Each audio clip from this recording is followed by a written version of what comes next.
right place at Columbia, and I am in the right place when I sit in a classroom next to folks that look different than me and think different than me and have a different taste when it comes to how they worship God than I do.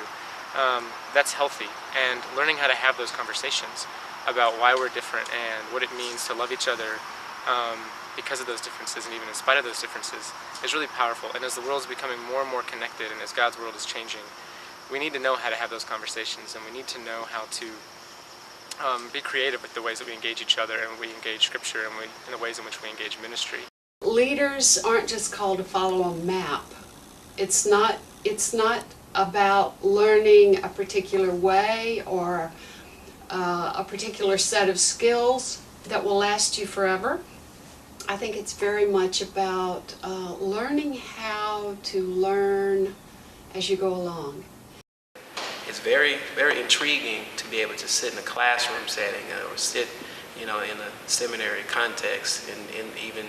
sit around and have lunch and just discuss with other believers that don't have my background, that don't have the same experiences, and we can come together, pool our knowledge, and still maybe agree, maybe not, but push forward into the issues and take that information back to our home church. And so I think one thing that theological education is doing well, at least here, is making sure that the students are prepared for the field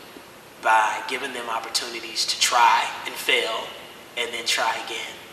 And I think that's the best way to go about really preparing people for the real world. After doing ministry one way for many years, I realized that because life is changing, because the times are changing, we also as ministers have to make sure that we're changing and evolving as well. So in looking at seminaries, I chose Columbia because I believed that Columbia was an institution that was willing to make those changes as time is changing and as ministry is changing. Well, I think imagination in the first place is having the courage and the ability to image what is real, what is here, and not all of a sudden to go off into some alternative world, but to have the courage to look at, well, what is going on in the church today or in the world today, and to admit that, and only after having done that to try to image an alternative story or an alternative narrative or an alternative reality, and to invite people to enter that. I am appreciative to Columbia for discerning the changes in the landscape and preparing leaderships for that new mission field. And I appreciate the foresight into technology so that we are better able and equipped to serve that future mission field and what they're looking for. Once I leave this community seminary, I'll be largely on my own 2 feet. And I'll need imagination and resilience to persist, persevere, enjoy through ministry. And Columbia,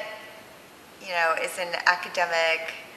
community that openly engages in conversation and questions about the changing landscape of the church.